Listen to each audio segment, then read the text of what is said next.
Brasil de Fato Entrevista. Olá, começa aqui o BDF Entrevista. Hoje a gente vai falar de Venezuela.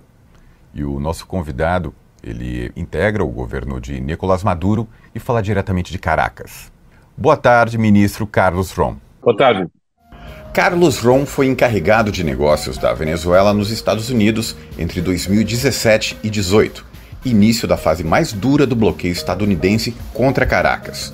Voltou à Venezuela e atualmente é o vice-ministro das Relações Exteriores para a América do Norte do governo de Nicolás Maduro. Carlos, as sanções impostas pelos Estados Unidos estrangularam a economia da Venezuela por muito tempo, causando uma imensa crise que se refletiu no êxodo de muitos cidadãos e quase o fim do governo Maduro. Quase porque o país conseguiu, por meio de outras vias, saídas econômicas que permitiram ao governo controlar a inflação e ser, ao que tudo indica, um dos países que mais vão crescer esse ano na América Latina. Ministro, hoje em dia, o quanto é importante terminar com essas sanções? Bom, primeiramente, obrigado pela oportunidade de conversar.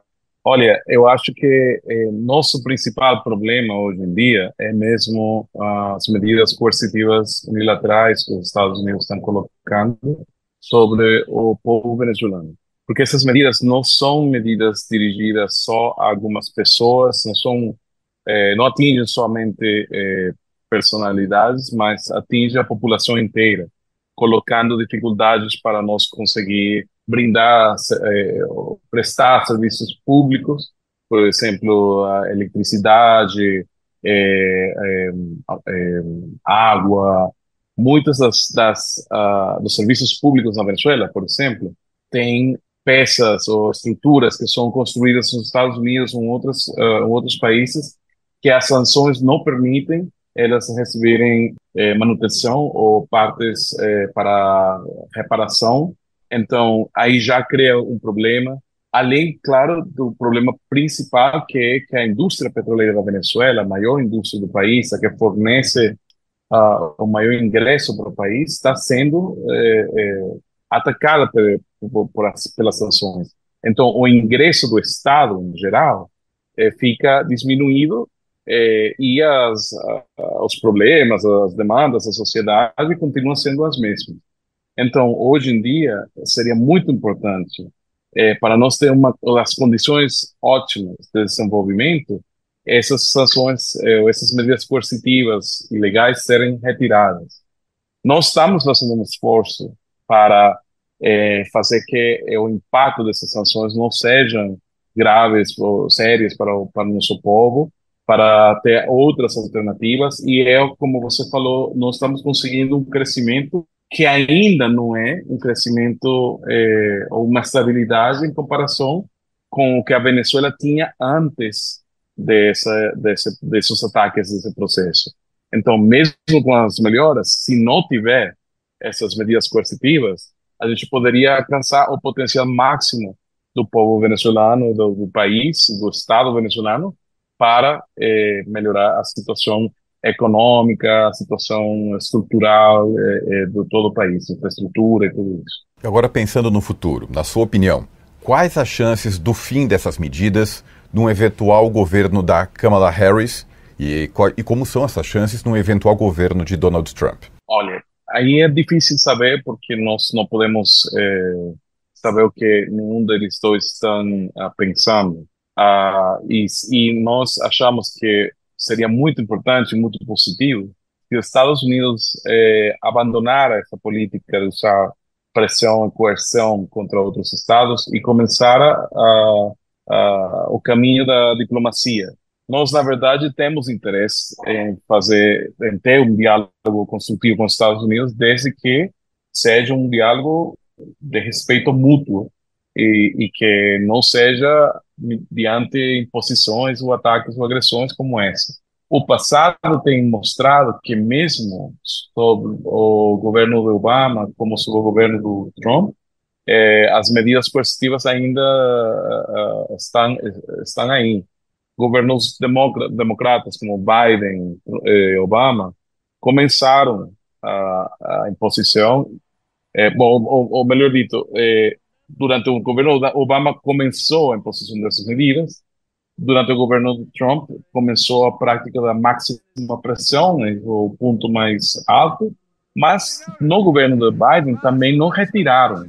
A ideia das licenças que tem acontecido são uma medida de controle dessas sanções, mas não é um levantamento, não é o que por direito merece o povo venezuelano, que é não ter essas imposições.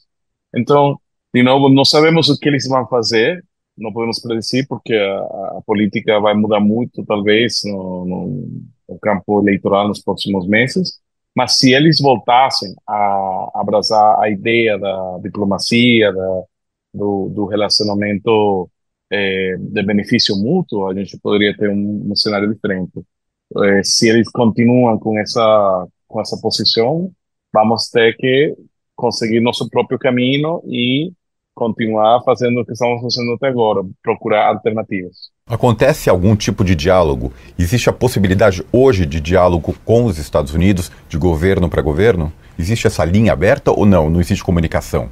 A linha sempre está aberta por parte da Venezuela, sempre. Desde o início, mesmo com todas as agressões, com tentativas de golpe de Estado, o presidente Maduro tem sido bem claro desde o início do seu governo que ele está disposto a conversar desde que seja com respeito, desde que seja respeitando a soberania da Venezuela, respeitando as suas instituições, a sua Constituição. São eles, nos Estados Unidos, no governo dos Estados Unidos, que têm tomado as decisões. Por exemplo, nós nunca paramos a exportação do petróleo, foram eles que decidiram impor a medida contra a indústria venezuelana. Nós nunca paramos o diálogo, foram eles que têm tomado ações de agressão contra a Venezuela. Então, a disposição desse lado sempre está. A disposição do lado deles, que constantemente não querem reconhecer as instituições venezuelanas, apoiam tentativas anticonstitucionais de golpe de Estado, rebeliões, violência na Venezuela. Esse é o caminho que eles têm tomado, não é o nosso caminho. Nós sempre estamos abertos a dialogar. As empresas dos Estados Unidos ainda têm uma atuação muito forte na Venezuela. A Chevron não só explora petróleo há 100 anos no país, como agora também tem sociedade em empresas mistas com a PDVSA, a estatal do petróleo aí da Venezuela. Qual que é a perspectiva da relação entre esses dois países, Venezuela e Estados Unidos, em questões comerciais, e qual é o peso disso para as relações políticas, na sua opinião? Novamente, não, eu acho que quem limita as relações comerciais na Venezuela é os Estados Unidos, porque nós temos, como você já falou, essa relação com o Chevron, a gente tem uma história de mais de 100 anos de relacionamento com empresas dos Estados Unidos em termos de petróleo, energia, produção de outros recursos. Então, na verdade, quem coloca essa dificuldade sobre o comércio é o próprio governo dos Estados Unidos. Nós estamos abertos o presidente já tem falado várias vezes, inclusive, que quem quiser vir investir nos Estados Unidos pode, desde que esteja preparado para aceitar as normativas venezuelanas, as leis venezuelanas, e desde que o governo dos Estados Unidos, na verdade, permita eles fazerem. Eles são que estão criando o obstáculo para o comércio, não somos nós. E a nossa posição é que nós vamos ser firmes na defesa dos nossos direitos, do direito do povo venezuelano, a relações comerciais que sejam desenhadas para o benefício do povo venezuelano, mas nós estamos sempre abertos a fazer essa conversa e esse relacionamento, são eles que estão colocando limitações. E sobre a União Europeia? A Venezuela de Chávez chegou até a ceder petróleo em 2007 para Londres, para a cidade de Londres, e hoje a relação com a União Europeia ela é bem ruim. Como é que você avalia as chances de normalizar essas relações? Novamente, eu acho que, olha, aqui o tema é o seguinte, não? A Venezuela tem um processo político independente. A Venezuela tomou a decisão de fazer seu próprio caminho, fazer essas políticas que não são necessariamente as políticas que outros países têm planejadas para a Venezuela. Então, quando os relacionamentos se fazem desse respeito, dessa cooperação, inclusive dessa solidariedade, nós achamos que vamos construir muito juntos. No Venezuela não tem um preconceito contra nenhum dos outros países, mas tem governos, não países, tem governos que, no momento, acham que atacar a Venezuela, desconhecer as instituições venezuelanas, podem ser para eles um ponto de apoio com os Estados Unidos ou com, sei lá, com outros interesses econômicos que não querem o bem do povo venezuelano. Nós achamos que nós estamos preparados para ter relacionamento com todos os lugares do mundo. Se você olha a outras áreas do mundo, Venezuela tem um relacionamentos muito fortes com outros aliados, a China, a Rússia, a Turquia. São relacionamentos que têm surgido do respeito entre os dois países, o respeito às leis, às instituições e procurando o benefício mútuo. Nós achamos que o relacionamento internacional deve superar essa lógica de tentar impor ideologias e procurar o caminho do benefício mútuo para os povos. Como é que o senhor tem visto as tentativas de mediação de Brasil, México e Colômbia para a crise atual da Venezuela? Bom, a primeira coisa que temos que conversar aqui é que o tema da eleição da Venezuela do 28 de julho é um tema que só tem que ser discutido entre os venezuelanos, ou seja, para a Venezuela, para os resultados da eleição, a resolução do tema vem dentro das instituições venezuelanas, porque a Venezuela é um país soberano. Nós temos os mecanismos suficientes, temos os mecanismos apropriados para contestar qualquer contenção, qualquer dúvida que exista dentro do processo eleitoral. Nós sempre, claro, entendemos que tem uma boa vontade por parte de governos amigos de outros países, que querem ver a paz da Venezuela, como nós também queremos ver a paz da Venezuela, mas é importante sempre que se pense que a Venezuela precisa que a sua soberania seja respeitada e que o mais construtivo é apoiar as instituições venezuelanas. Nós temos na nossa Constituição previsões para casos quando, inclusive, a mesma oposição no passado tem acudido ao tribunal. Nós temos uma sala constitucional dentro do Tribunal Supremo, tem se ativado no passado, em outros casos, a oposição mesma tem ativado no passado. Então, são os mecanismos próprios das leis venezuelanas, da Constituição, que é importante sejam considerados, sejam respeitados, porque não podemos entrar em um momento onde as eleições de um país sejam aprovadas ou não aprovadas por outros países. Para isso existe a soberania, para isso existe o direito internacional, o respeito à autodeterminação dos países, e é importante que isso seja sempre respeitado. Depois do 28 de julho, Caracas rompeu com alguns países da América Latina. Isso preocupa? Como é que fica a relação com esses países depois do anúncio oficial do resultado das eleições? Bom, aqui o importante, novamente, é o tema que o principal ponto importante do relacionamento entre países é o respeito. Então, se outros países não podem respeitar as instituições venezuelanas, os processos venezuelanos, não querem reconhecer as instituições venezuelanas, então não tem o vazamento mínimo para ter o relacionamento do jeito que corresponde. Nós tomamos uma medida de retirar nossos diplomatas de alguns países e, bom, vamos ver. A gente sempre, como eu já falei antes, a gente sempre está disposta a dialogar com outros países, mas o principal, a única coisa que a Venezuela pede é respeito à sua soberania, às suas instituições. Obrigado, ministro. A gente vai fazer um pequeno intervalo e volta daqui a pouco.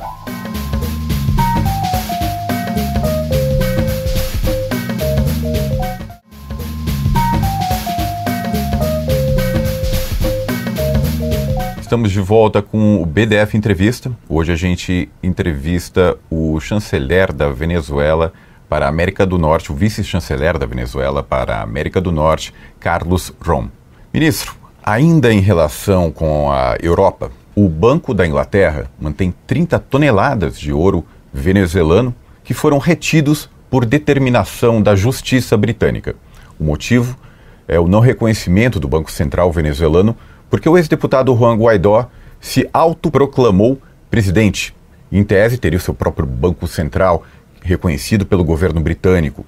Agora que o Guaidó é carta fora do baralho, ele não está mais no horizonte, como que a Venezuela está agindo legalmente e politicamente para desbloquear essas reservas, essas 30 toneladas de ouro? Bom, acontece o que a gente estava conversando, de que ter reconhecido uma pessoa como Guaidó como presidente da Venezuela, quando não era de verdade presidente, gera uma justificativa por parte do banco e do governo inglês de que não sabem, ou que não têm certeza de quem ou a quem pertence, ou quem deveria ter acesso ao ouro que é parte da riqueza do povo venezuelano. O que deveria acontecer é que o governo venezuelano, as suas instituições, sejam respeitadas e possa simplesmente o Banco Central ter de novo acesso a esse ouro. O que estamos vendo é que, inclusive, já não existindo esse reconhecimento de alguns governos, de algumas pessoas para o Juan Guaidó, ainda essas ações de retornar os ativos da Venezuela para as mãos legítimas do Estado ainda não tem acontecido.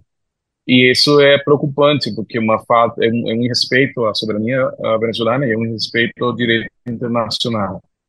Nós ainda continuamos utilizando todos os mecanismos legais à nossa disposição para procurar que esses recursos novamente estejam sob o controle do povo venezuelano, do Estado venezuelano. Mas o que vocês têm que ver é que tem uma decisão política por parte dos Estados Unidos, alguns países que agem como satélites dos Estados Unidos, de voluntariamente não fazer esse reconhecimento para se manter controle sobre as ativos da Venezuela. Acontece a mesma coisa com a empresa Cito, que está nos Estados Unidos, que também é parte do patrimônio do povo venezuelano. Acontece com algumas contas dos bancos no exterior que ainda estão bloqueadas. Então, precisa ter essa decisão política de revertir essa ilegalidade de não entregar para o Estado venezuelano o controle dos ativos da Venezuela no exterior.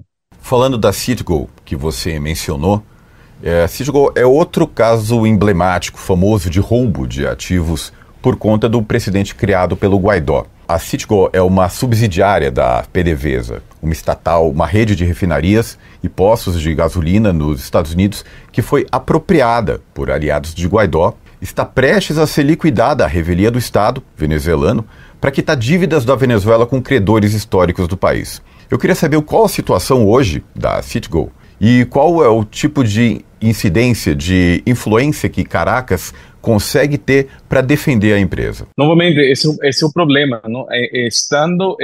Estados Unidos reconhece ainda oficialmente a Assembleia Nacional da Venezuela do ano 2015, uma assembleia cujo período constitucional já passou. Aqui já teve uma outra eleição em 2020, se elegeu uma outra assembleia que já quase está terminando também seu mandato, mas os Estados Unidos fala que eles ainda só reconhecem aquela Assembleia de 2015 e o que essa Assembleia ilegalmente decidiu, que foi criar um outro grupo para da presidência da CIPO.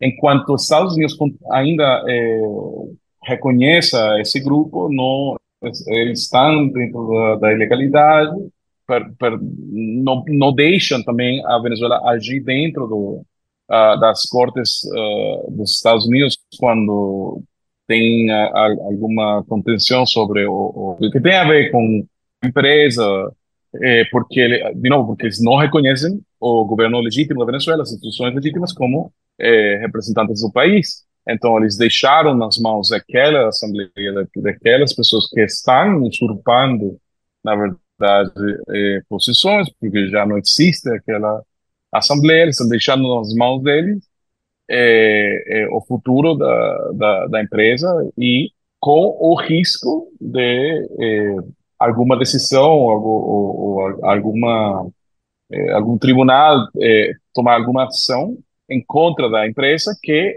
seria também em contra do povo venezuelano.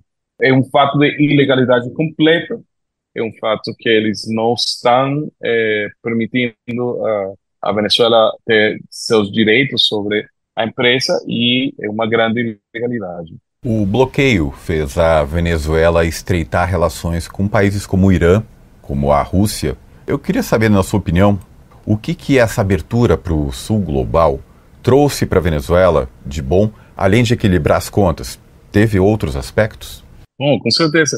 Bom, eu acho que tem um outro tipo de relacionamento ali, porque tem um relacionamento que não é de competência, mas de complementaridade.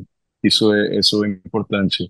E eu vou falar o que eu talvez possa ser o momento mais importante desse relacionamento foi durante a pandemia, porque enquanto os Estados Unidos e a Europa bloqueavam a Venezuela, não permitiam a Venezuela ter acesso a essas contas para fazer compra de medicamentos, de vacinas, tudo isso, foi o relacionamento com a China, com a Rússia, com a Cuba, com a Turquia, com a Índia, onde a gente conseguiu acesso aos medicamentos, acesso a equipamentos, inclusive a cooperação médica para vir para cá, e que acabou que a Venezuela é um dos países que menos foi atingida pela pandemia na região mesmo com esse bloqueio.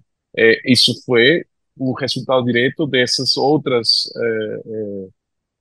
coordenações, esses outros relacionamentos dentro do sul global e que eu acho que é muito importante. Em definitiva, ter um posicionamento em relações internacionais independente, que seja para o benefício do povo venezuelano, tem sido uma estratégia positiva que tem ajudado, inclusive nos piores momentos, ao povo venezuelano poder resistir e poder procurar seu próprio desenvolvimento. E sobre o BRICS? Em novembro, o Putin, presidente da Rússia, Vladimir Putin, deve receber presidentes de todos os países do BRICS, inclusive países que pretendem entrar para o grupo, como a Venezuela. Maduro deve ir.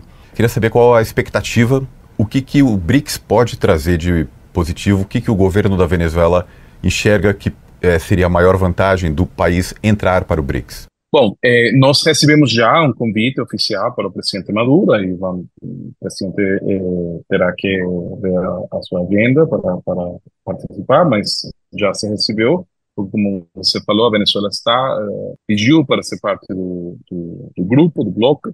Nós achamos que é importante porque é um bloco que hoje representa 40% da população mundial, da economia mundial também.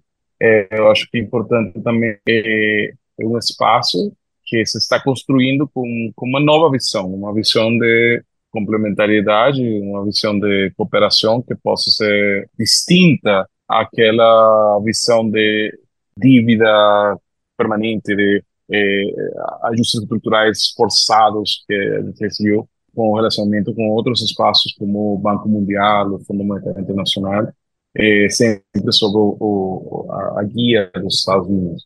Então, acho que seria importante fazer parte dessa construção do seu novo bloco. E a Venezuela tem pelo menos duas coisas que eu acho importante que pode fornecer para o bloco. A Venezuela é a maior reserva do mundo de petróleo e um mundo que ainda, mesmo que estejamos procurando uma transição para um mundo onde o combustível fóssil não tenha um papel tão central, ainda é necessário precisamente para fazer essa transformação. Então, acho que a Venezuela pode ser uma contribuição importante com recurso energético com outros recursos também.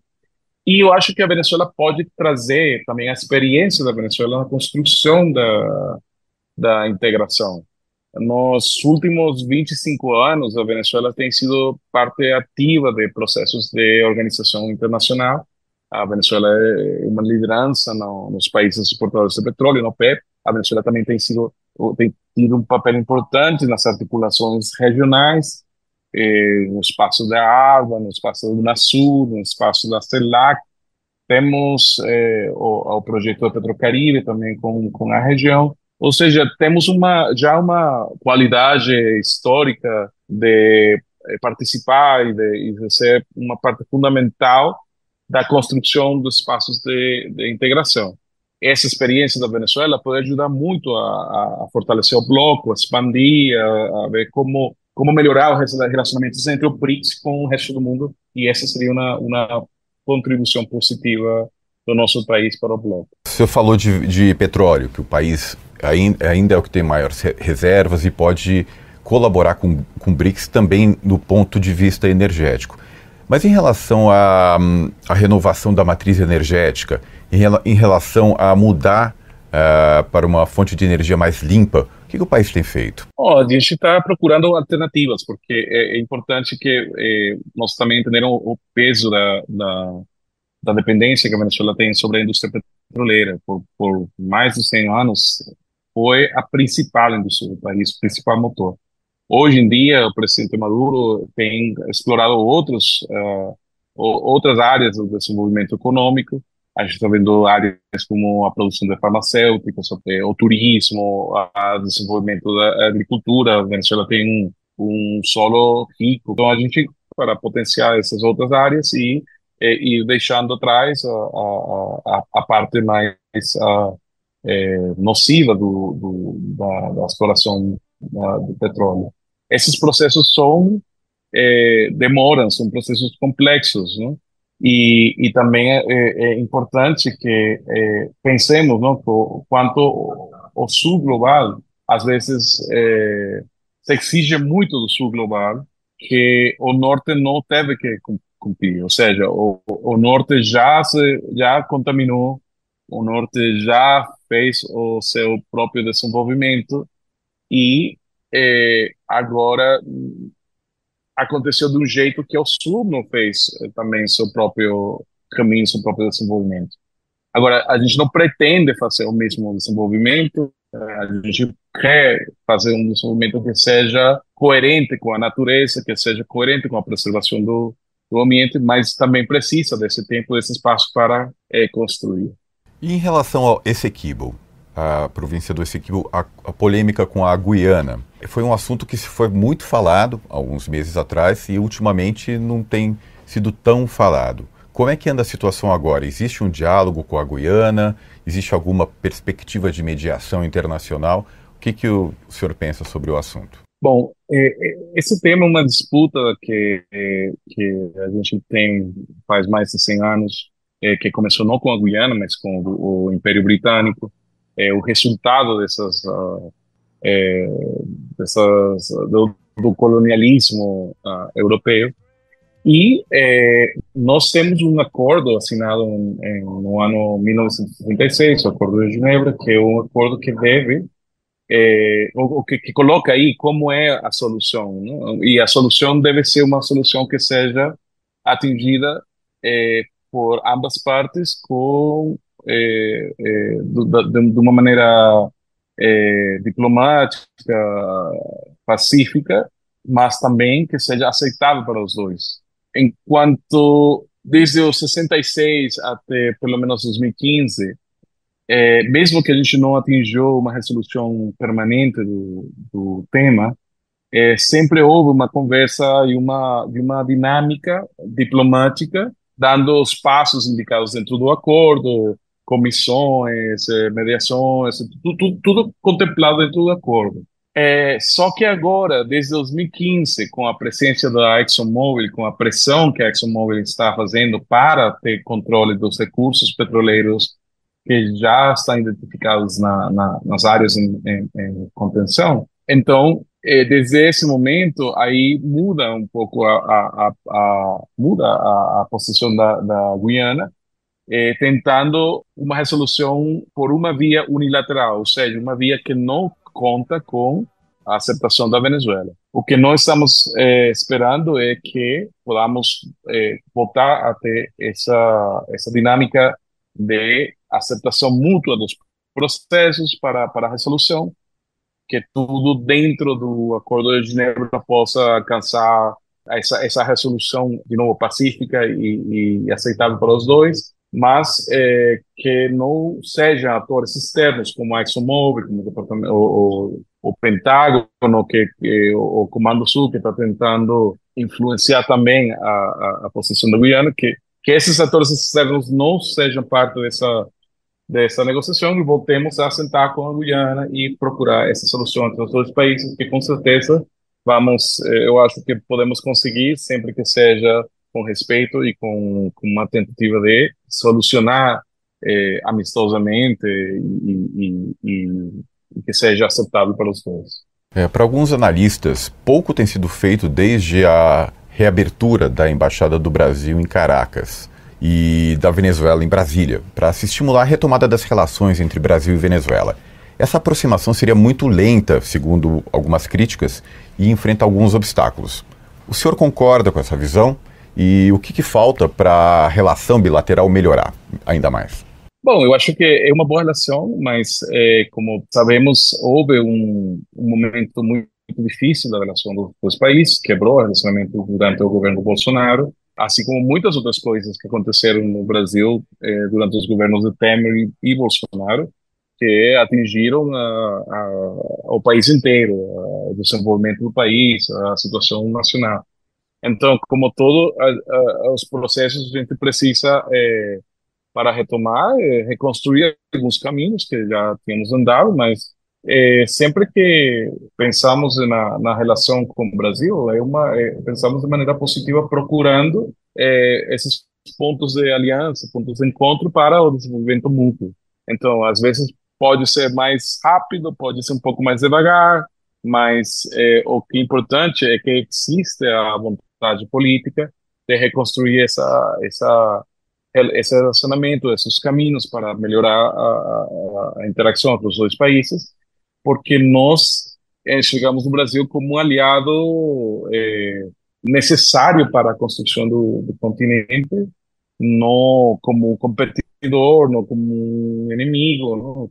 No passado, em outros governos, bem antes da Revolução Bolivariana, o Brasil era quase temido na Venezuela como um inimigo da nossa soberania. Não é o caso. Nós sabemos que o povo brasileiro, o povo venezuelano tem muitos laços em comum, que a gente precisa melhorar as relações e vamos fazer essa construção de novo, com respeito, sempre com a mentalidade de procurar a cooperação entre os dois países. A gente faz mais um breve intervalo e volta já.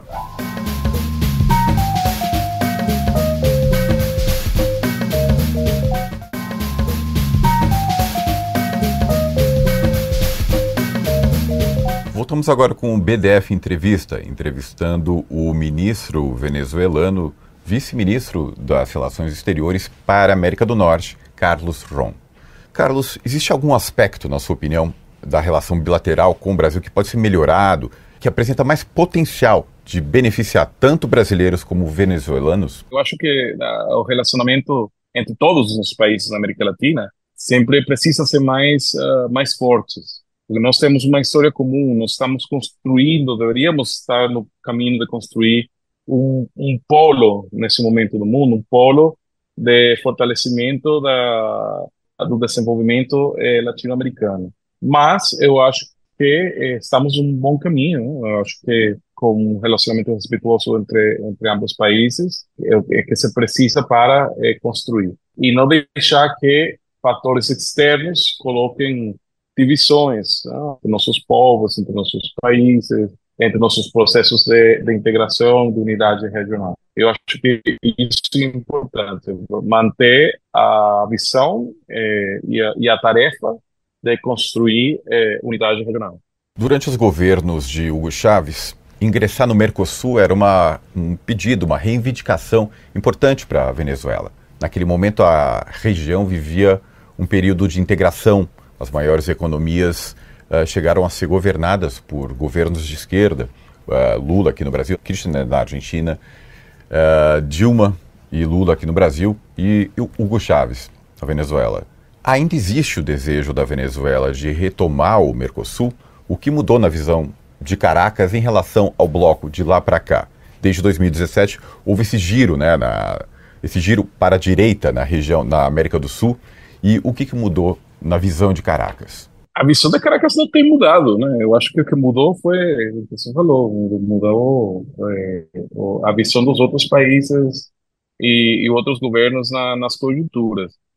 O que nós achamos é que ainda é importante ter um mercado comum, né? Ainda é importante nós unir nossos esforços para o desenvolvimento econômico, mas teria que avaliar se agora se é o momento apropriado e se todo o bloco tem a mesma visão do processo, né? A visão da Venezuela tem sido sempre uma visão onde nós procuramos o fortalecimento das nossas capacidades. Nós precisamos desenvolver nossa infraestrutura, nós precisamos ter um desenvolvimento econômico que ajude a população, que não seja expresso só em ganhos para empresas, mas também que seja que possa ser expresso em desenvolvimento social. Essa tem sido a posição da Venezuela desde o início da Revolução Bolivariana. Agora, tem que os outros países também compartilhar essa visão para nós poder avançar. Mas a Venezuela tem interesse em entrar no Mercosul hoje em dia?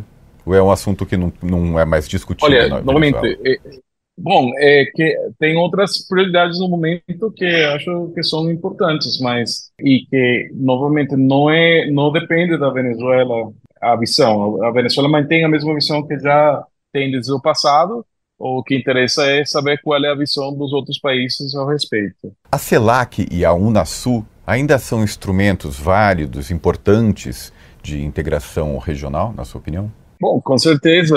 De novo, nós somos um país convencido da necessidade, da importância de ter um bloco latino-americano unido forte. É importante ter nossas próprias instituições sul-americanas. Tomara que a Unasul possa conseguir esse caminho de construção, porque tínhamos já uns avanços importantes no tema da saúde, da recuperação, né? A CELAC ainda é um espaço importantíssimo de discussão política, de como nós podemos melhorar o relacionamento entre os nossos países sem a influência externa, que além de ser externa, também não coincide com a visão e com as necessidades dos nossos países. Nós temos um nível de desenvolvimento e uns desafios comuns que podemos ver dentro da CELAC e que não fazem total coincidência com os outros países do hemisfério que não estão na CELAC, como o Canadá e os Estados Unidos.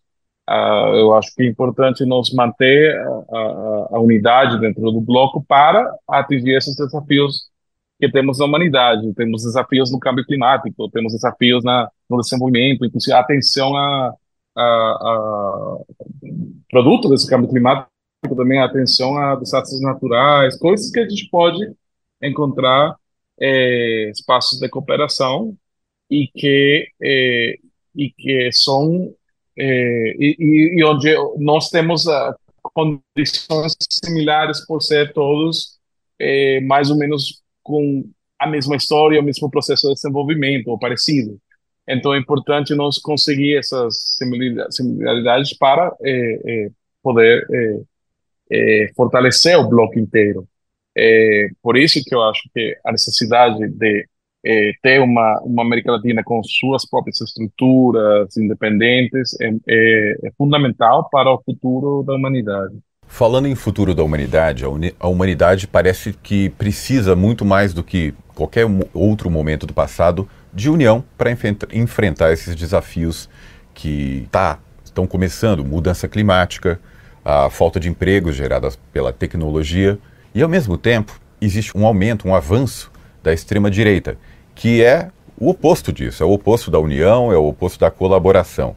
O quanto é preocupante para você esse avanço da extrema-direita, não só aqui na América do Sul, mas no mundo todo? E o que fazer sobre isso, né?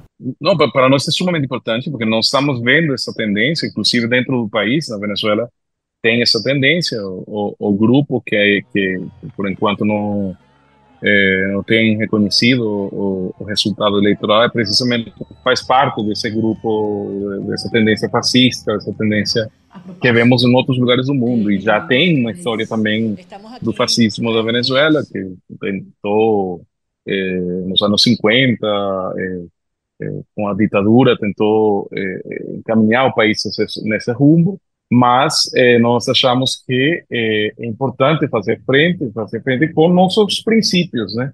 Nossos princípios da solidariedade, nossos princípios da cooperação, nossos princípios da abertura à diversidade, de construção, né, na diversidade, que é muito para o futuro do mundo. O que acontece é que o planeta está em crise. Aquele sistema deles, ou aquele sistema de exploração capitalista, entrou já em uma crise que só vê como solução apoiar esses movimentos ou essas tentativas dessas pressões irracionais de ódio, de fascismo que tenta tomar controle sobre os recursos e excluir as pessoas e que é muito perigoso para o futuro da humanidade.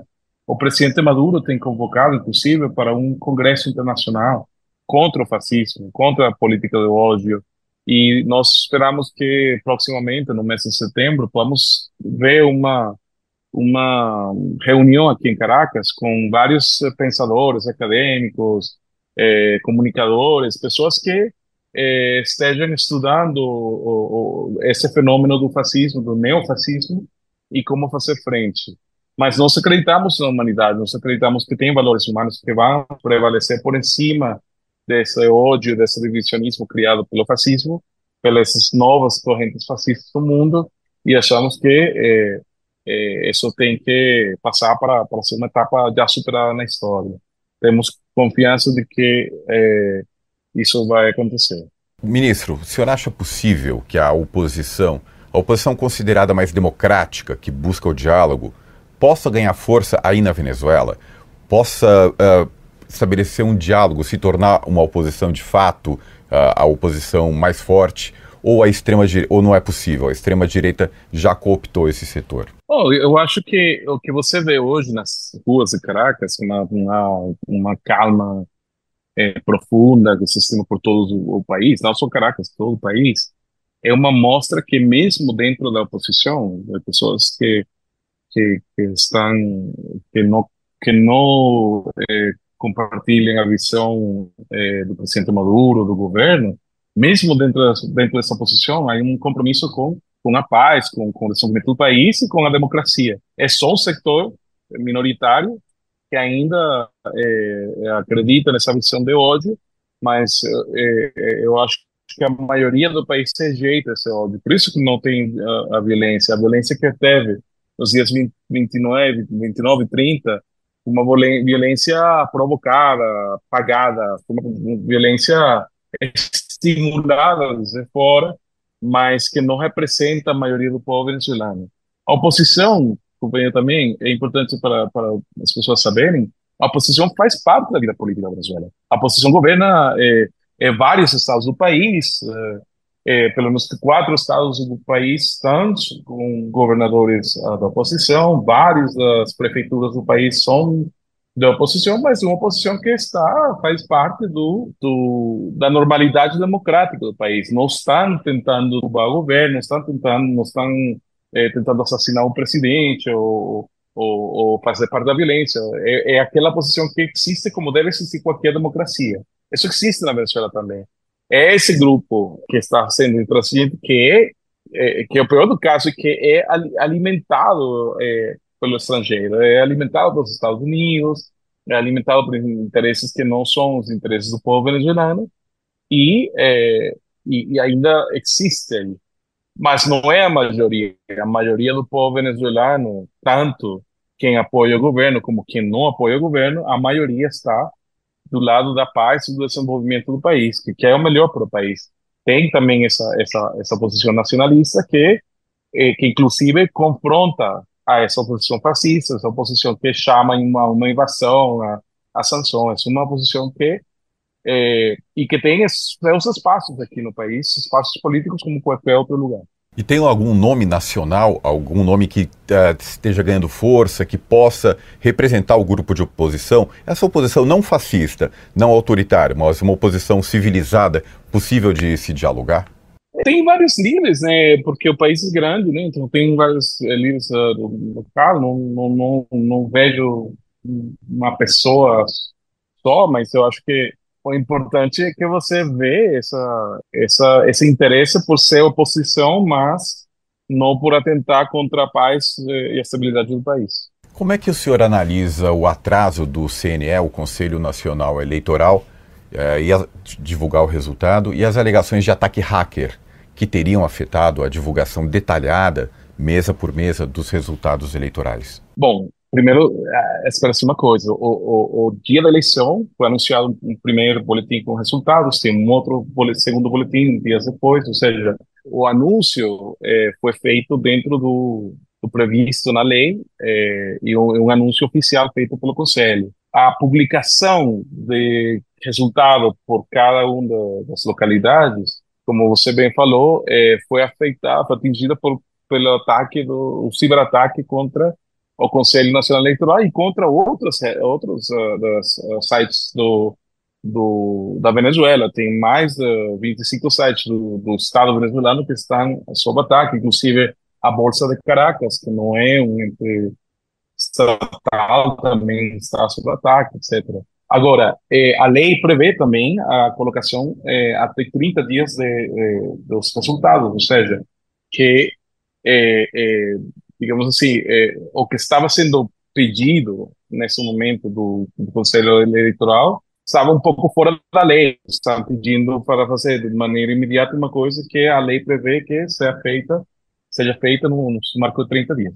Agora mesmo, entramos numa outra fase, que é que foi levado para o Tribunal Supremo de Justiça a revisão dos resultados. O tribunal está fazendo revisão agora do material eleitoral, tanto no material que o Conselho Eleitoral tem, como o material das forças políticas que apresentaram, atendendo o chamado do tribunal, e aí vai ser feita, está sendo feita essa revisão do material e que vai esclarecer a situação dos resultados.